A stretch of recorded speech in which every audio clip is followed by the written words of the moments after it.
2 সপ্তাহের যুদ্ধবিরতি শেষে মেয়াদ আরও বাড়ানোর ঘোষণা ট্রাম্পের। আলোচনা চালিয়ে নিতে এমন সিদ্ধান্ত জানালেন মার্কিন প্রেসিডেন্ট। অব্যাহত থাকবে অবরোধ।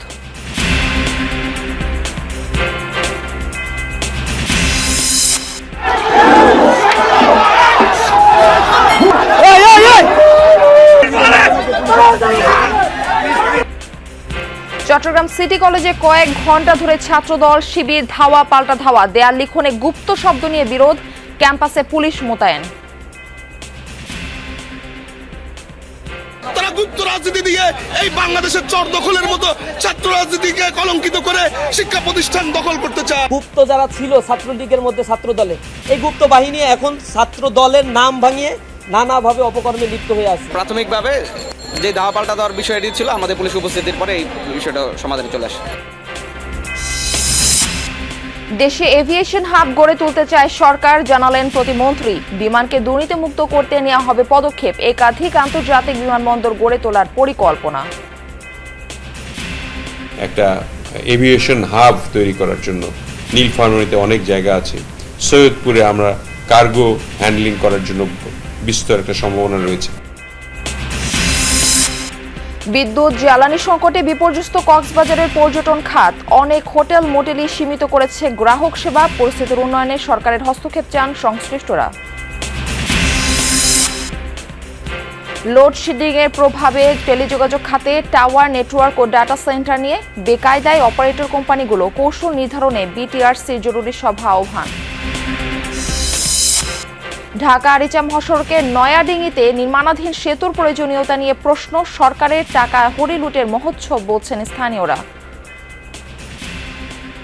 পানি যাওয়ার মতো রাস্তা নাই, আর সব বাড়িঘর হয়ে গেছে। পানির তো ব্যবস্থাই নাই, তাহলে ব্রিজ করার দরকারটা কি?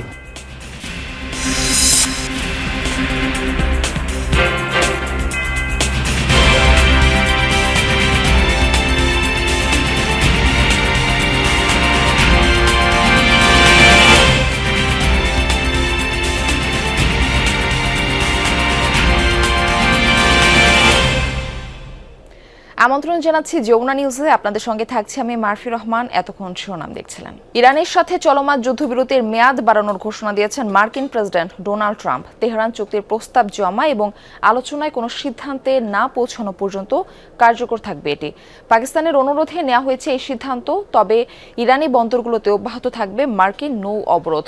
ট্রুথ সোশ্যালে দেয়া এক পোস্টে বিষয়টি জানান ডোনাল্ড ট্রাম্প। এতে তিনি দাবি করেন, পাকিস্তানের ফিল্ড মার্শাল আসিম মুনির ও প্রধানমন্ত্রী শাহবাজ শরীফের অনুরোধে যুদ্ধবিরতির মেয়াদ বাড়াচ্ছে ওয়াশিংটন।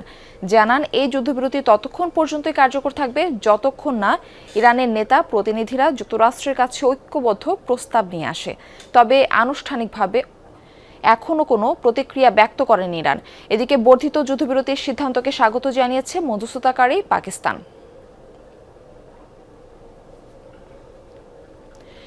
ইরানের সাথে দ্বিতীয় দফার শান্তি আলোচনার জন্য মার্কিন ভাইস প্রেসিডেন্ট জেডি ভ্যান্সের পাকিস্তান সফর বাতিল হয়েছে।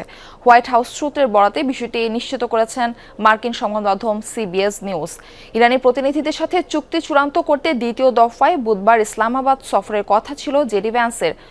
চুক্তি না করা পর্যন্ত ইরানের সাথে চলমান যুদ্ধবিরতির মেয়াদ বৃদ্ধি করায় এই সিদ্ধান্ত নেওয়া হয়েছে বলে দাবি করা হয় প্রতিবেদনে।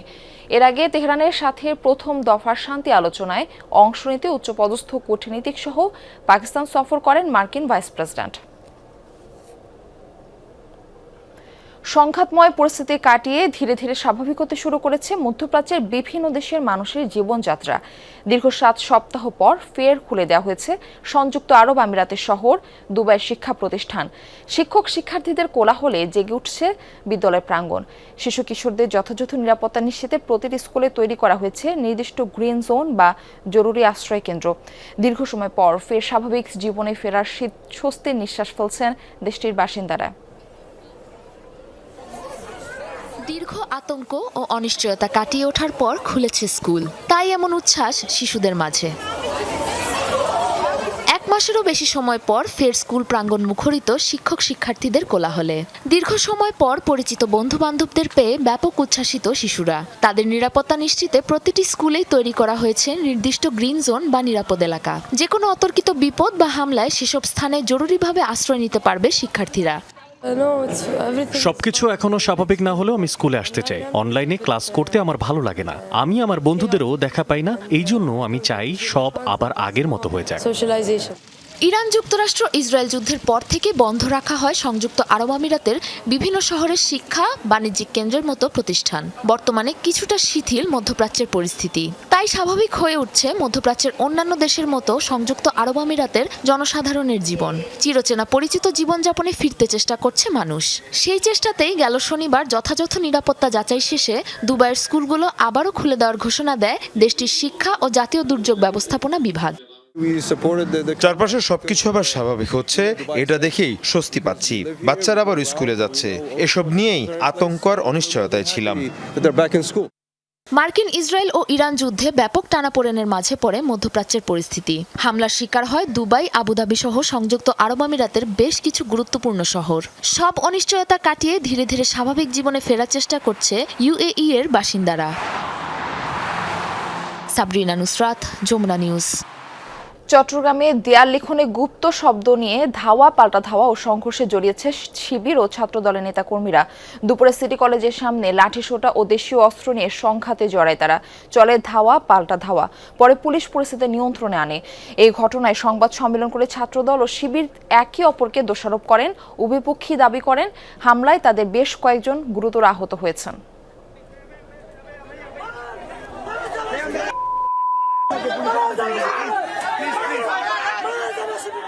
দিনভর এভাবে দফায় দফায় সংঘর্ষে জড়ায় চট্টগ্রাম সরকারি সিটি কলেজ ছাত্রদল এবং ছাত্র শিবিরের কর্মীরা।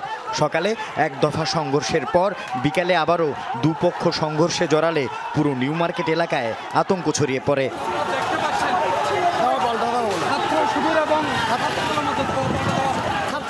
প্রত্যক্ষদর্শীরা জানান, কলেজের ভবনের দেয়ালে ছাত্র রাজনীতি ও ছাত্রলীগ মুক্ত ক্যাম্পাস লেখা একটি গ্রাফিতি রয়েছে। ছাত্রদল নেতাকর্মীরা সেখানে ছাত্র শব্দটি মুছে গুপ্ত লিখে দেয়ায় সংঘর্ষের সূত্রপাত। চলে ইটপাটকেল নিক্ষেপ, ধাওয়া পাল্টা ধাওয়া। অনেকের হাতে দেখা যায় কিরিচ, লাঠিসোঁটা। আহত হয় বেশ কয়েকজন, একজনের গোড়ালি কেটে যায়। ওরা যারা পরপক্ষে যারা ছিল ওরা বলে দে এখান থেকে পাকাপাকি লাগছে যে আর এদিক থেকে একদল আসছে আর একদিক থেকে একদল আসছে। একদল শুনছি ওনারা বলে শিবির, একদল বিএনপি। পরীক্ষা চলাকালীন সময় যেভাবে সাধারণ শিক্ষার্থীদের উপর হামলা করেছে তার প্রতিবাদে চট্টগ্রাম মহানগর ছাত্রদলেও অঙ্গ সংগঠন নিয়ে এখানে আমরা অবস্থান করেছি।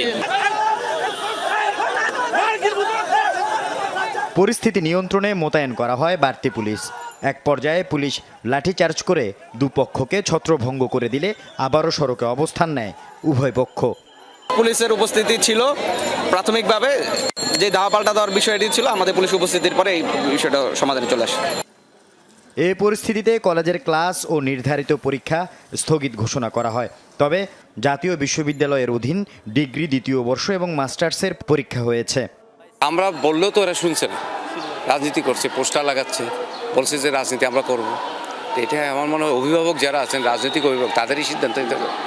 রাতে সংবাদ সম্মেলন ডেকে এই ঘটনার জন্য ছাত্রদলকে দায়ী করেন ছাত্র শিবির।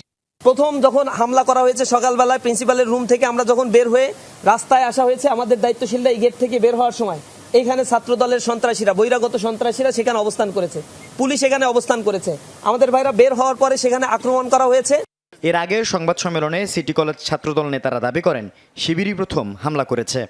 গুপ্ত রাজনীতি মুক্ত ক্যাম্পাস চাই চিকাটা লেখার পরে শিবিরের দায়িত্বশীল যারা ছিল, শিবির সিটি কলেজের সভাপতি সহ যারা ছিল, তারা ছাত্রদল নেতৃবৃন্দকে নিয়ে অকট্য ভাষায় তাদের মা সহ বোন সহ গালিগালাজ করে ফেসবুকে, সোশ্যাল মিডিয়ায় পোস্ট করে। আল আমিন শিকদার, যমুনা নিউজ, চট্টগ্রাম। চট্টগ্রাম সিটি কলেজে ছাত্রদলের নেতাকর্মীর উপর শিবিরের হামলার প্রতিবাদে বিক্ষোভ মিছিল করেছে ঢাকা বিশ্ববিদ্যালয় ছাত্রদল। সংক্ষিপ্ত সমাবেশে বক্তারা ছাত্রদল নেতাকর্মীর উপর হামলার তীব্র নিন্দা ও প্রতিবাদ জানান। বিক্ষোভ মিছিলে বিশ্ববিদ্যালয়ের টিএসসি থেকে শুরু করে ভিসি চত্বর, হলপাড়া হয়ে রাজু ভাস্কর্যে এসে শেষ হয়। মিছিলে অংশ নিয়ে ছাত্রদলের সাধারণ সম্পাদক নাসির উদ্দিন নাসির অভিযোগ করে বলেন, যে সকল অঞ্চলে শিবির শক্তিশালী সেসব অঞ্চলে সন্ত্রাসী কর্মকাণ্ড করছে তারা। পরবর্তীতে ছাত্রদলের নেতাকর্মী উপর আঘাত আসলে শিবিরকে ক্যাম্প স্বাভাবিক চলাফেরা করতে দিবে না বলেও জানান তারা। একই সাথে ছাত্রদল নেতাদের উপর হামলার তীব্র নিন্দা ও প্রতিবাদ জানান।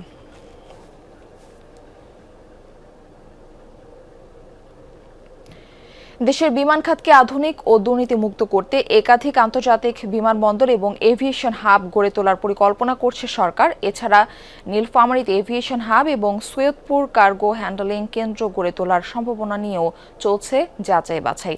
5 থেকে 6 মাসের মধ্যে বিমান খাতে দৃশ্যমান অগ্রগতি হবে বলে জানিয়েছেন বিমান প্রতিমন্ত্রী এম রশিদুজ্জামান মিল্লাত।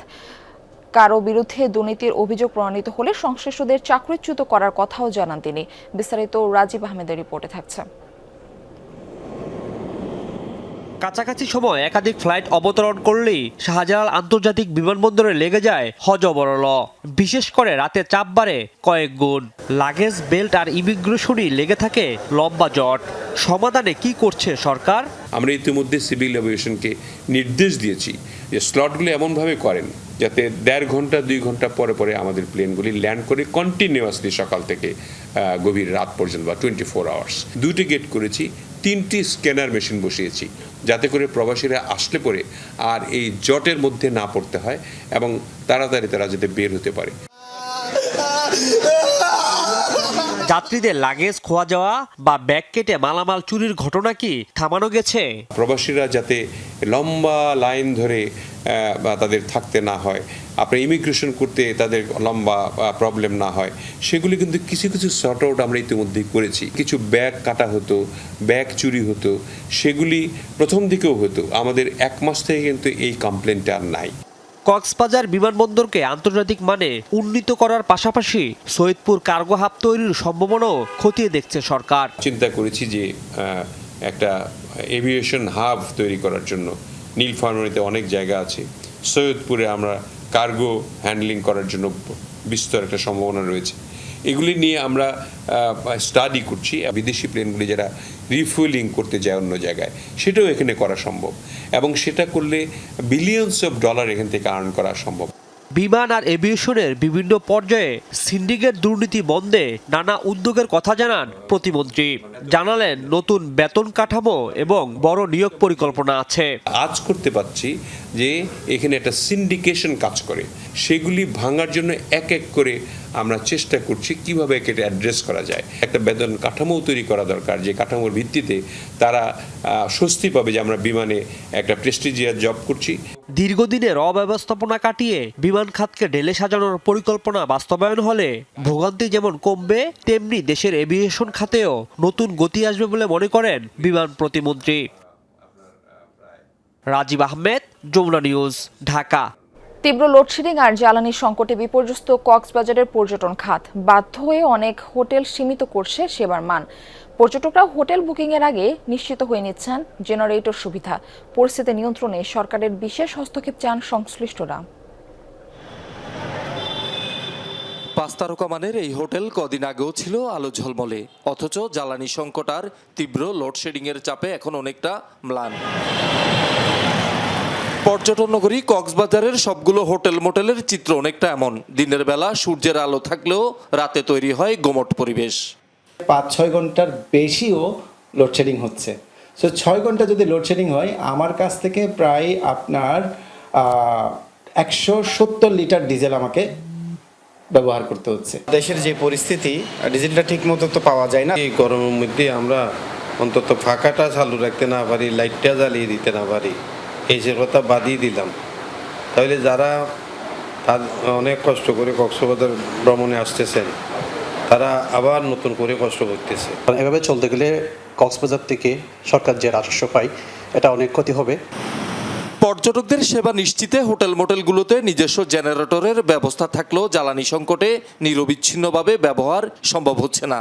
বাধ্য হয়ে অনেক hotel motel room service, central AC, lighting, live music সহ নানা সুবিধা সীমিত করেছে। ইলেকট্রিসিটি কনজাম্পশনের ক্ষেত্রে লিফট অনেক বড় ভূমিকা রাখে, সেখানেও আমরা লিমিট করার চেষ্টা করছি, স্পেশালি সন্ধ্যার পরে। আমাদের লবির এসিটা অলমোস্ট অফই থাকে আপনার যখন জেনারেটর অন করা হয়। অ্যান্ড দেন হচ্ছে আমাদের যে লন্ড্রি সার্ভিস আছে সেটাও এফেক্ট হচ্ছে, লন্ড্রি আমরা ক্লোজতে রাখছি। আমার এখানে দেখেন 10টা এসি, আমরা এখানে চালাচ্ছি মাত্র 3টা হয় 2। এমন পরিস্থিতিতে পর্যটকরাও কাঙ্ক্ষিত সেবা পেতে হোটেল বুকিংয়ের আগে জেনারেটর সার্ভিস নিশ্চিত করছেন। একই সংকটে পড়েছেন রেস্তোরাঁ মালিকরাও। প্রথমে জিজ্ঞেস করে আপনি আমাদের জন্য বিদ্যুৎ কিংবা আপনার জ্বালানি যথাযথ মজুত আছে কিনা, তখন কিন্তু আমাদের কিন্তু বলতে হয় আমাদের আছে।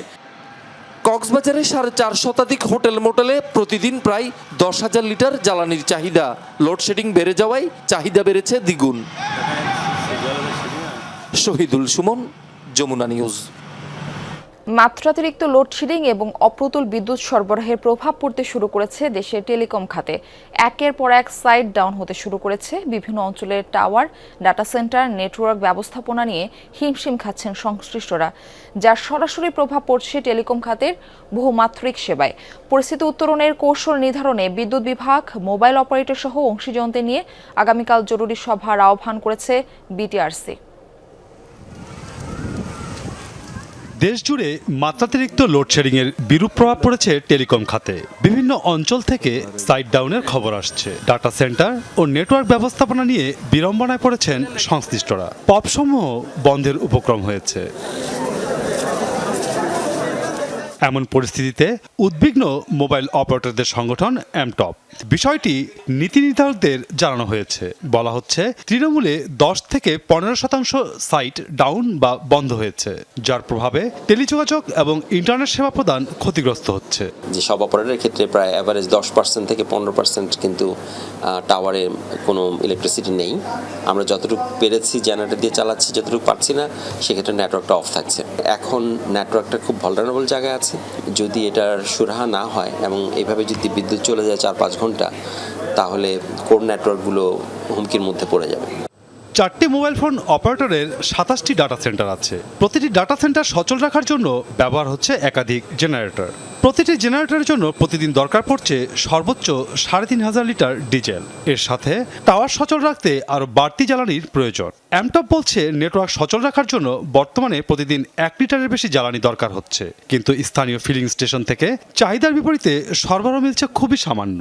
যথেষ্ট পরিমাণ সহযোগিতা, সহমর্মিতার কথা বলা হয়েছে, কিন্তু গ্রাউন্ড পর্যায়ে এই ইমপ্লিকেশনসটা আসলে বা ইমপ্লিমেন্টেশন লেভেলে গিয়ে আমরা এটার একটু ঘাটতি পরিলক্ষিত হচ্ছে। যে এখান থেকে বিপিসি যদি একটা নির্দেশনা দিয়ে দেয় পেট্রোল পাম্পগুলোকে বা ডিপোগুলোকে, যে একটা সুসংহত একটা মানে নিরবিচ্ছিন্নভাবে যেন আমরা এই সাপোর্টটা পাই ওনাদের কাছ থেকে, পেট্রোল অথবা ডিজেল যেখানে যেটা যেভাবে প্রয়োজন। টেলিযোগাযোগ অবকাঠামো সচল রাখার জন্য নিরবচ্ছিন্ন বিদ্যুৎ সরবরাহের পাশাপাশি এ খাতে জরুরি জ্বালানি সরবরাহের উদ্যোগ নেওয়ার জন্য সংশ্লিষ্ট মন্ত্রণালয়ে চিঠি পাঠিয়েছে বিটিআরসি। করণীয় নির্ধারণে আগামীকাল বিদ্যুৎ উন্নয়ন বোর্ড, ডিপিডিসি, ডেসকো এবং মোবাইল অপারেটরদের নিয়ে সভা আহ্বান করেছে সংস্থাটি। মাসুদুজ্জামান রবিন, যমুনা নিউজ, ঢাকা। জ্বালানি তেলের সরবরাহ বিষয়ে জানবো সহকর্মীদের মাধ্যমে। আমরা প্রথমেই যেতে চাই লামিয়া তিথির কাছে। তিনি রয়েছেন রাজধানীর পরিবাগ এলাকায়। তিথি, পাম্পের এই মুহূর্তের অবস্থা কি দেখছেন এবং সরবরাহ বৃদ্ধি করা হয়েছে, দাম বৃদ্ধি করা হয়েছে, গ্রাহকদের ভোগান্তি এখন কিছুটা হলো কমেছে কিনা? মারফি, আপনার শেষ প্রশ্নটার উত্তর দিয়ে শুরু করতে চাই যে সরবরাহ বাড়ার পরও ভোগান্তি কমেছে কিনা। উত্তরটা কিন্তু একদমই না। কেননা আমি একটু যদি চিত্রটা দেখাই যে সরবরাহ বৃদ্ধি করার পরেও কিন্তু ভোগান্তি বাড়ে, মানে ভোগান্তিটা এখন পর্যন্ত কমেনি।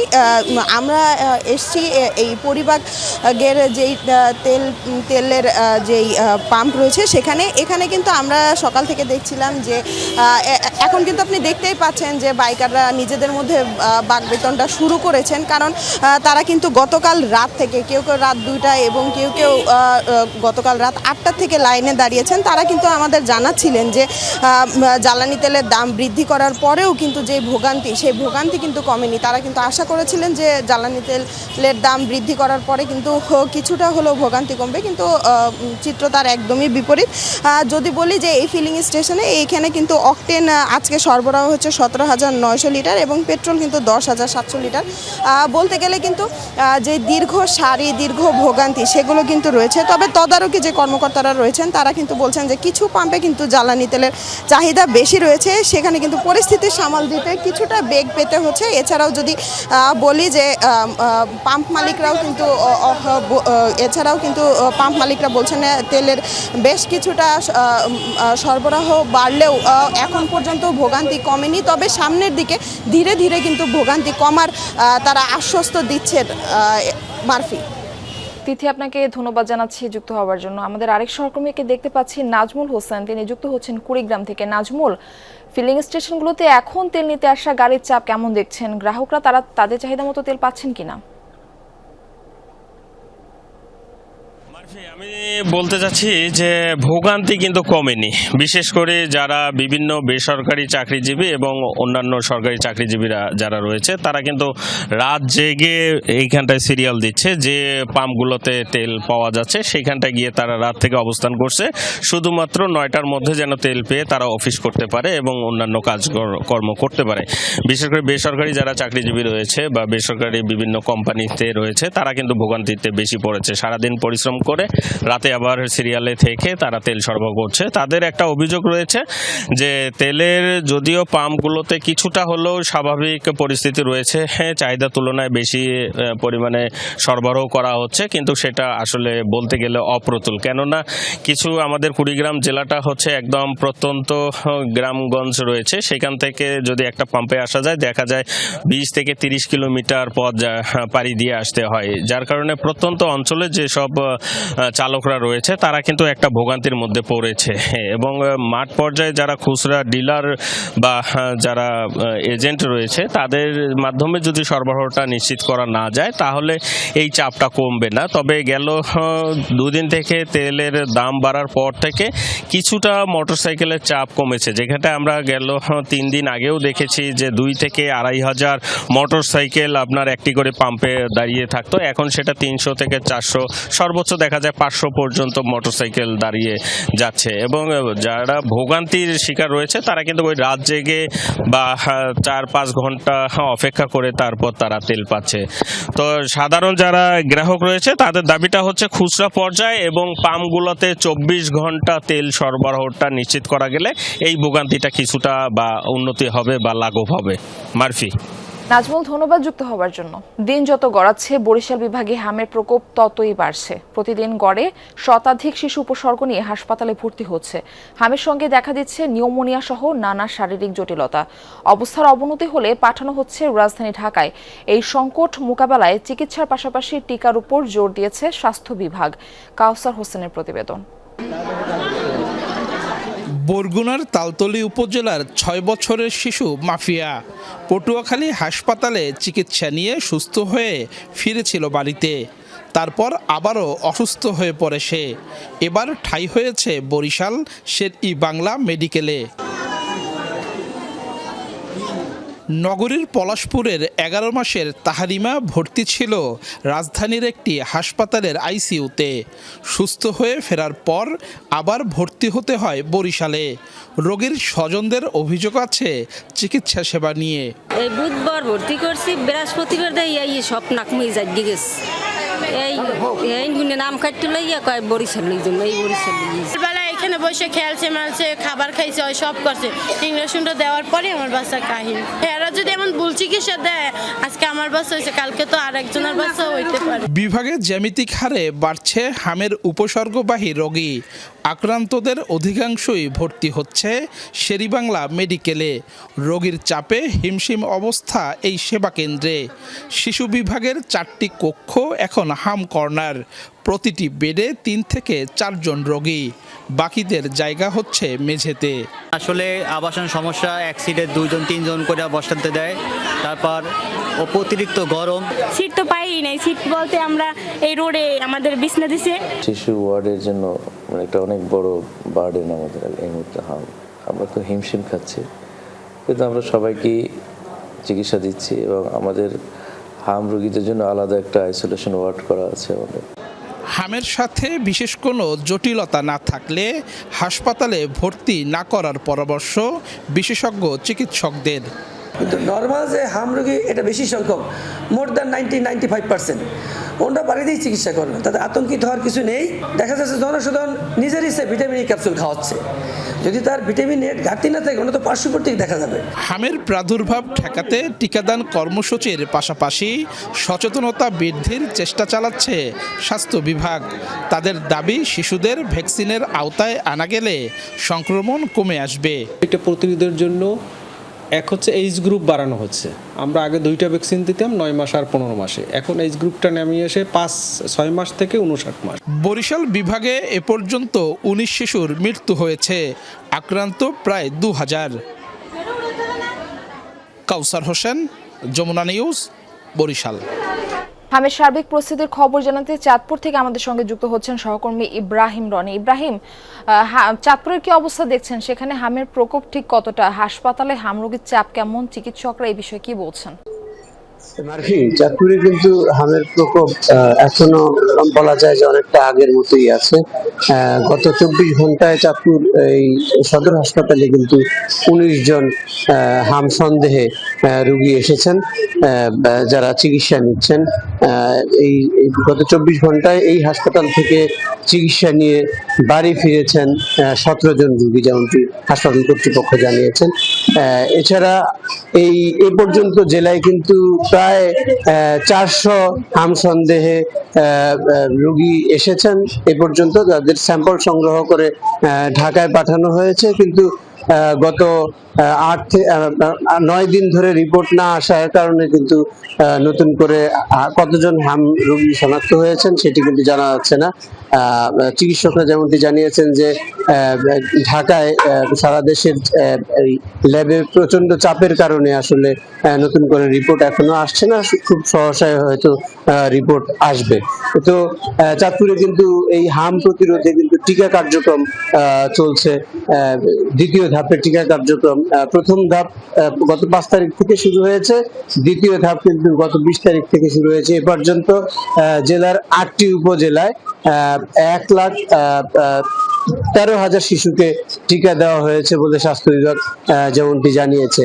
তো আমাদের এই যেহেতু হাসপাতালে অন্যান্য রোগীর চাপও আছে, সে কারণে কিন্তু চিকিৎসকরা হিমশিম খাচ্ছে, হাসপাতাল কর্তৃপক্ষ হিমশিম অবস্থার মধ্যে আছে।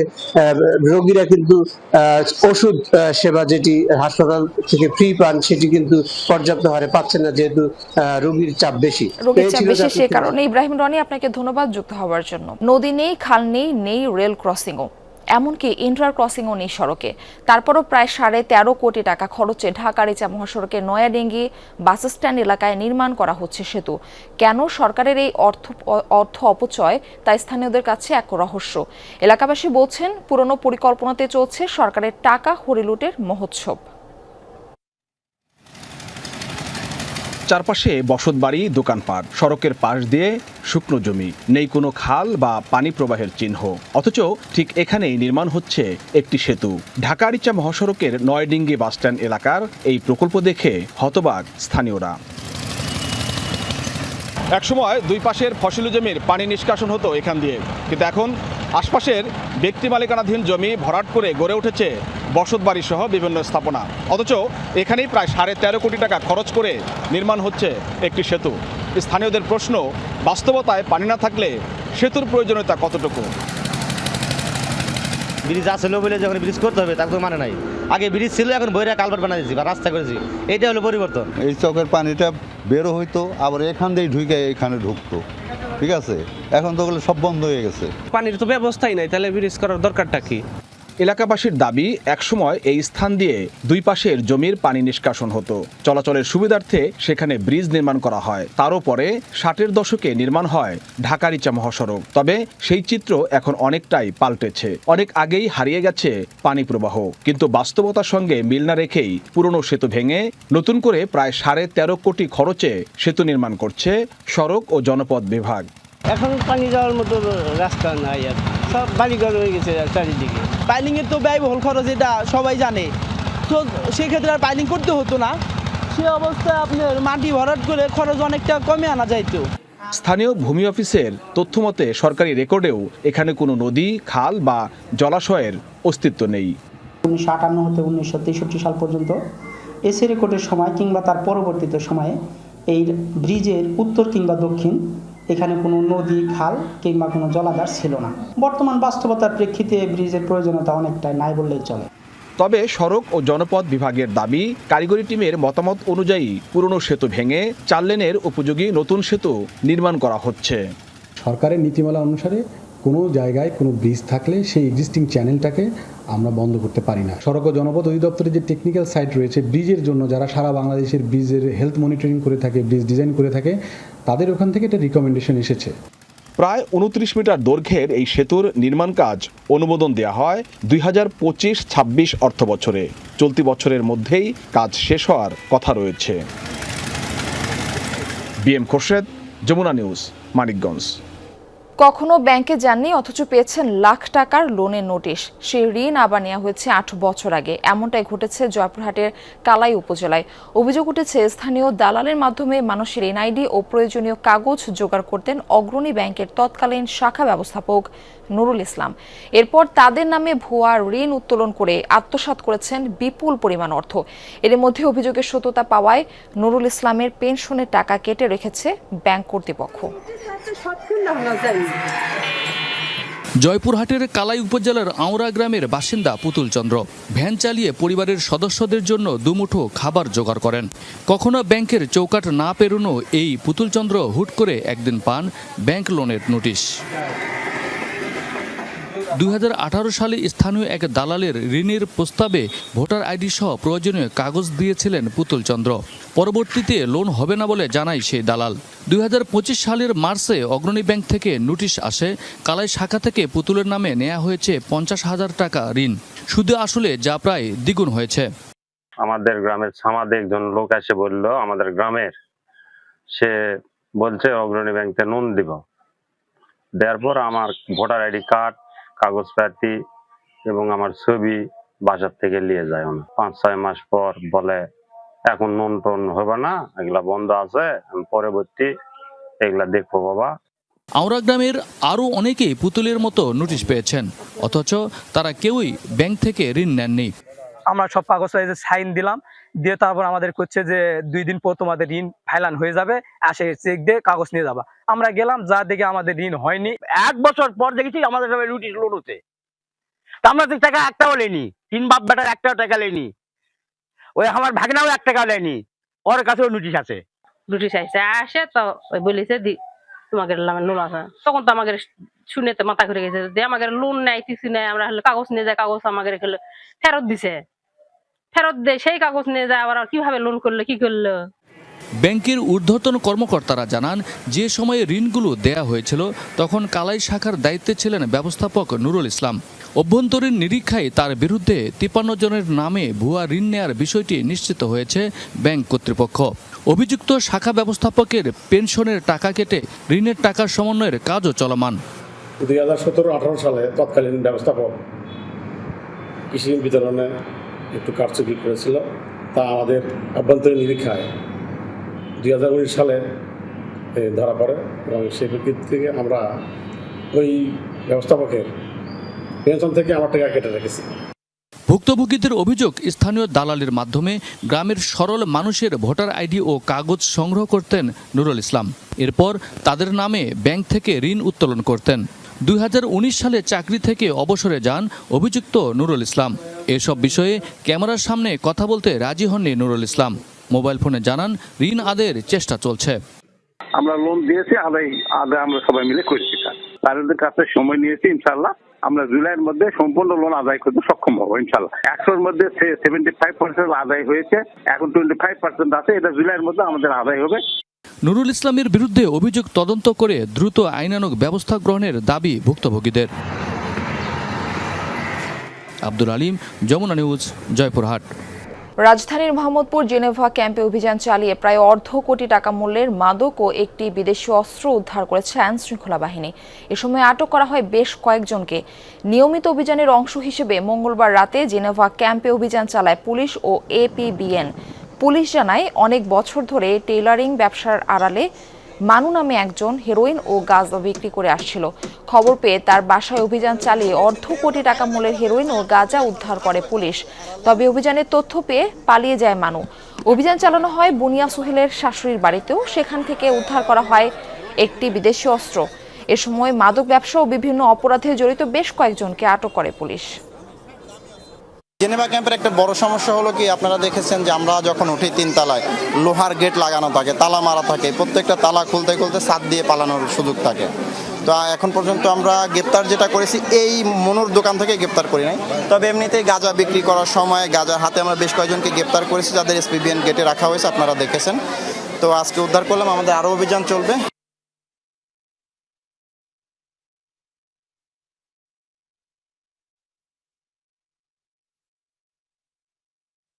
নেত্রকোনার হাওড়া অঞ্চলে বোরো ধান বিক্রিতে ওজনে কারচেপের অভিযোগ উঠেছে। 40-এর জায়গায় 45 কেজিতে মন ধরে ধান কিনছেন ফরিয়ারা। এতে মাঠেই ঠকে যাচ্ছে কৃষকরা। এদিকে সরকারিভাবে ধান কেনা শুরু না হওয়ায় ফরিয়াদের কাছে কম দামে ধান বিক্রি করতেও বাধ্য হচ্ছেন চাষিরা।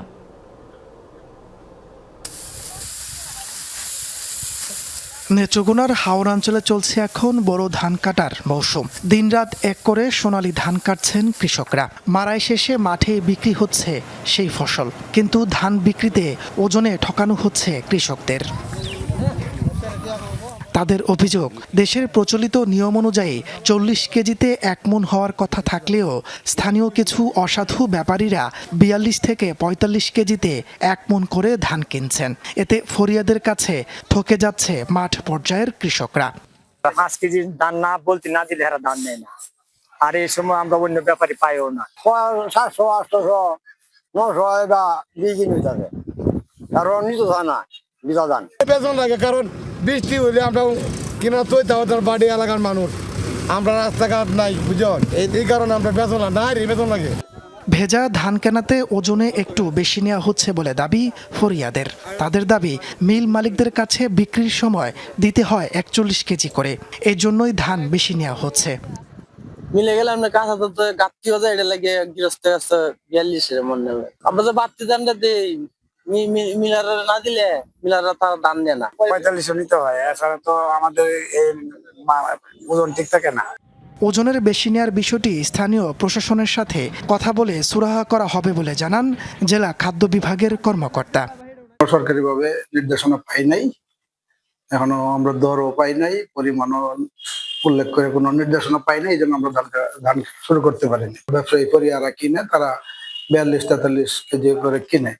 তবে এটা আমরা প্রশাসনের সহযোগিতায় ভবিষ্যতে যাতে না হয়, এটা একটা ব্যবস্থা নেওয়ার চিন্তা ভাবনা করছি।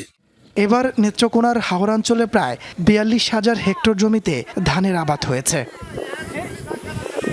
তাপস সরকার, যমুনা নিউজ।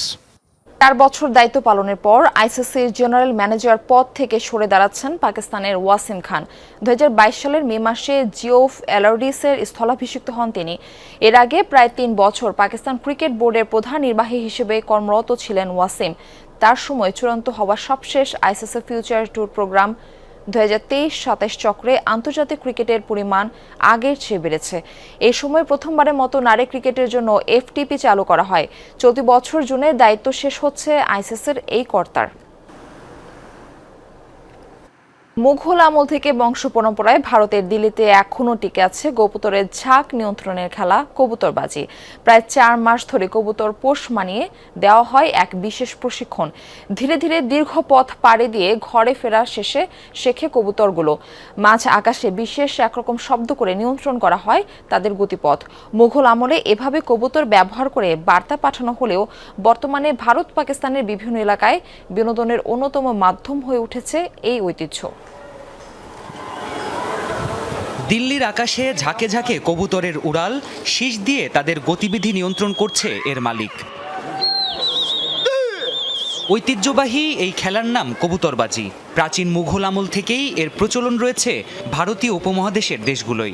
অবশ্য তখন শুধু বিনোদনের জন্য নয়, বরং বার্তা আদান প্রদানের মাধ্যমও ছিল কবুতর। বর্তমানে মুঘল শাসন নেই, তবে তাদের ফেলে যাওয়া ঐতিহ্য এখনও বংশ পরম্পরায় টিকিয়ে রেখেছেন কিছু মানুষ।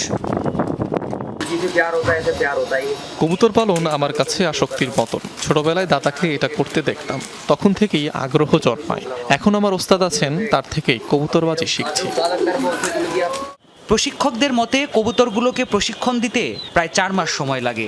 চাবুকের ফাঁকা আওয়াজ করলে ভয় পেয়ে কবুতরগুলো দূর আকাশে উড়ে যায়। এরপর নির্দিষ্ট কিছু শব্দ করে তাদের নিয়ন্ত্রণ করে পালক। একসময় দীর্ঘ দূরত্ব পাড়ি দিয়ে ফিরে আসে প্রশিক্ষণপ্রাপ্ত এসব কবুতর। প্রথমে বেশ কিছু কবুতর ছাদে এনে রেখেছিলাম, এরপর জাল দিয়ে তাদের আটকে রাখি যাতে ছাদের পরিবেশের সাথে পরিচিত হয়ে ওঠে। এরপর ওষুধ খাইয়ে কবুতরগুলোর আগের বাসস্থান ভুলিয়ে দেওয়া হয়। কবুতরের দৃষ্টিশক্তি খুব ভালো, তারা নিজেদের ছাদ চিনতে পারে। নতুন বাসস্থান চিনে ফেলার পর ধীরে ধীরে আরো দূরে নিয়ে তাদের ছেড়ে দেওয়া হয়, আর এভাবেই পথ চিনতে শিখে যায় কবুতরের ঝাঁক। অনেক সময় কার কবুতর কত বেশি দূরে গিয়ে ফিরে আসে তা নিয়ে হয় প্রতিযোগিতা। বর্তমানে ভারতের নয়াদিল্লি, লখনৌ আর পাকিস্তানের লাহোর সহ বিভিন্ন অঞ্চলে এখনও টিকে আছে এই ঐতিহ্য। প্রাণপ্রতিম কুণ্ডু, যমুনা নিউজ। এই ছিল যমুনা নিউজে। এতক্ষণ সাথে থাকার জন্য সবাইকে ধন্যবাদ।